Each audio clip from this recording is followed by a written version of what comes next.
Bismillahirrahmanirrahim. Welcome back, friends. Welcome to another video lecture from Kami Biology. In this video lecture we are going to talk about macrolides. Fine. So this is actually the videos of these videos are actually related with the antibiotics, and obviously this video is also related with the protein synthesis as well. Protein synthesis inhibitor as well. Now in this video we are going to talk about macrolides. If you remember, in the previous video we talked about the tetracycline, or we talked about the 30S inhibitors drugs.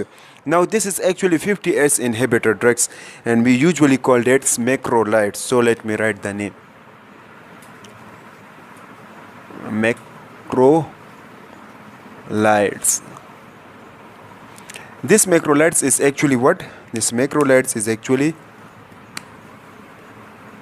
50S inhibitor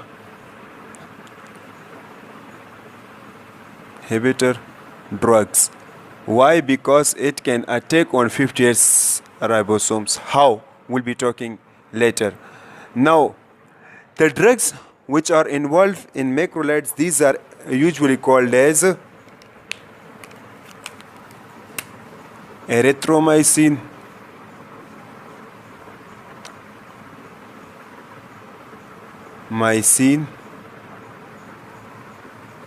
azithromycin,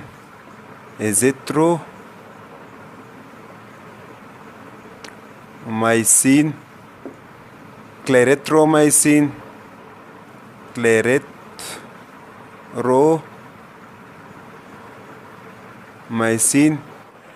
telithromycin.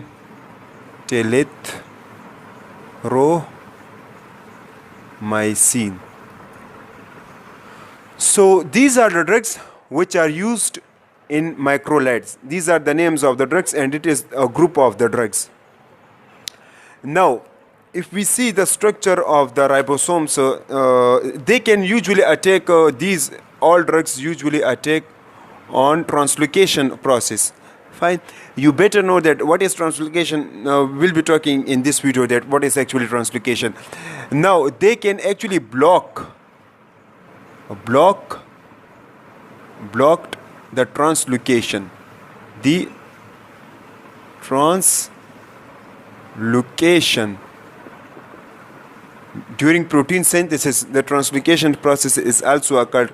So these drugs is usually block the translocation process as well. So how? First of all, how these drugs will be look like? If we see the exact structure of this drug, so these drugs will be look like in this form.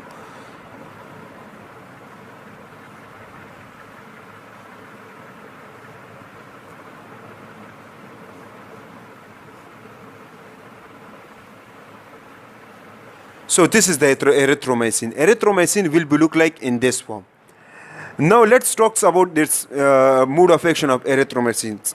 So now again, if you want to memorize, or if you want to understand about the mode of action of erythromycin, first you need to understand that how the protein is actually synthesized. If you want to know the mode of action of erythromycin, first you need to understand that how protein is synthesized. So I already discussed it. So just search protein synthesis inhibitor overview, so you can then easily find out it into my channel. So now let's talk about the protein. Let's talk about the mode of action of this erythromycin. Before going to explain the mode of action of this macrolides, first of all you need to understand that how a translocation is occur inside a bacterial cell. Let's suppose this is the messenger RNA. They have a codon present. This is the 50S subunit. Let me draw a big. This is the 50S, and this is the 30S. And these are the sites which are present inside, which are present in 50S and 30S. This is the transfer RNA. Let me draw here.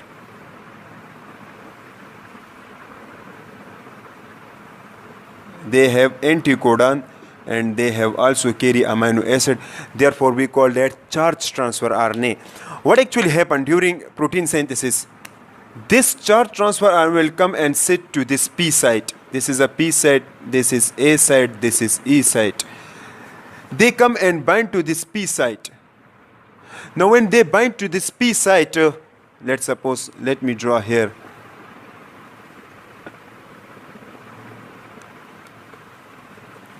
And having the amino acid. When they bind to this P site, then the A site is free.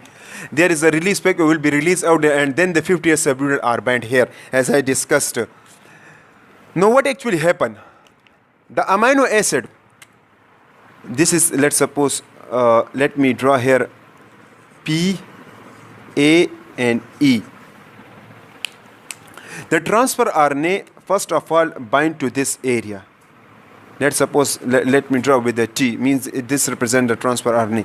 It bind to this P site, and then new transfer RNA will also bind to this A site, not with the P site because P site is filled. So this is the new one transfer RNA, and they bind to this A site. Then the amino acid which is present to the P site of the transfer RNA will be shifted to this A site.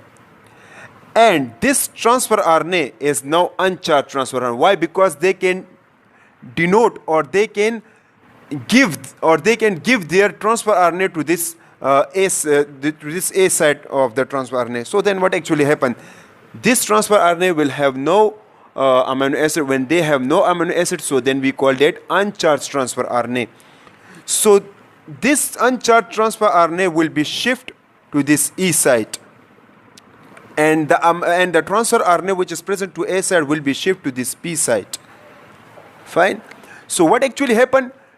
The ribosomes when moved, this is the ribosome. So the ribosomes when moved in this direction, so the transfer RNA which is present is at A site will be shifted to P site, and that uncharged transfer RNA which is present to P site will be shifted to E site, and they'll eliminate it, and then this transfer RNA will be eliminated out. This uncharged transfer RNA will be eliminated out.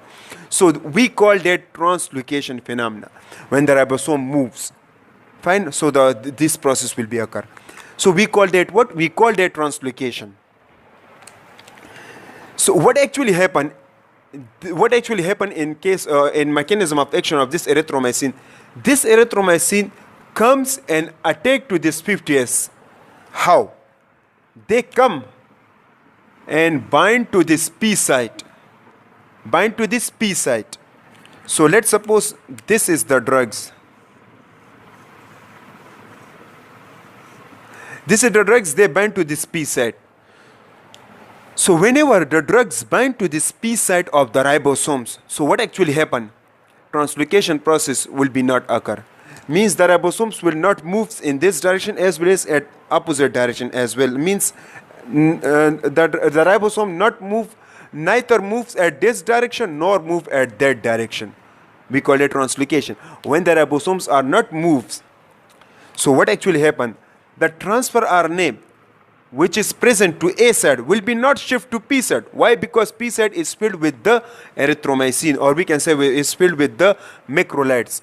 And this uncharged transfer RNA will not shift to the E site. Why? Because they can block or they can jam the ribosomes all sides, the 50S ribosome all sides. Fine. So that's why we can say that it is the 50S inhibitor drugs, because it can attack to this 50S ribosomes at the P site. So this is the mode of action of this erythromycin. We can also say that this erythromycin is actually reversible drugs. What is this? Is a reversible drugs. Reversible drugs. Now what does it mean? It means sometimes this 50S will be mutated or altered or modified. Due to this modification, alteration or mutation, the drugs which is present at the P site of the 50S will be released out. We'll be talking in the next video. So this is the mechanism of action of this macrolides. Now when the drugs are bound to that area, so what actually happen? Protein synthesis will be halted. We can say that protein synthesis will be halted. So let me write. Protein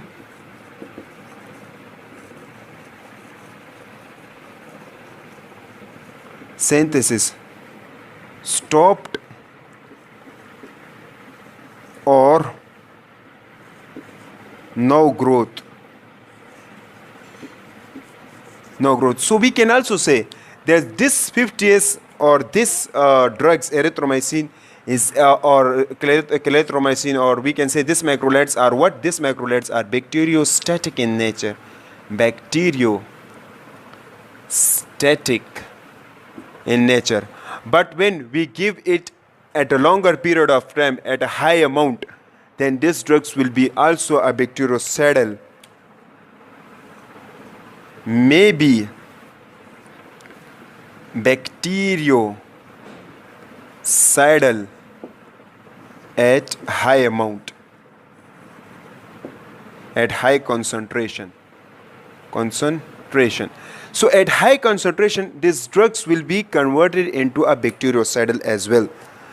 So that's all about the mode of action. Now let's talk about the antibacterial spectrum of these drugs.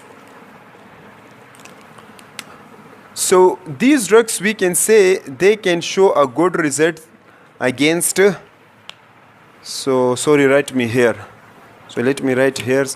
So these antibacterial spectrum,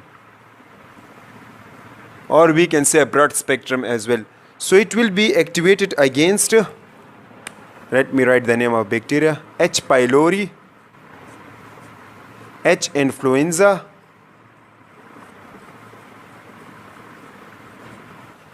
chlamydia,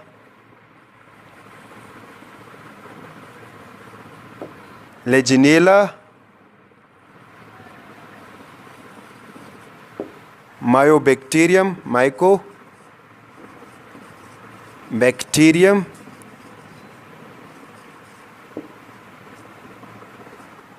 moraxella. There are some other bacteria as well, but these are the main important bacteria. Fine. So that's all about the mode of action of this macrolides. Inshallah, in the next video, we will be talk about the resistance which are activated against the macrolides and the side effect of the macrolides as well. So please stay tuned and continue to watch the rest of the video. Thank you so much.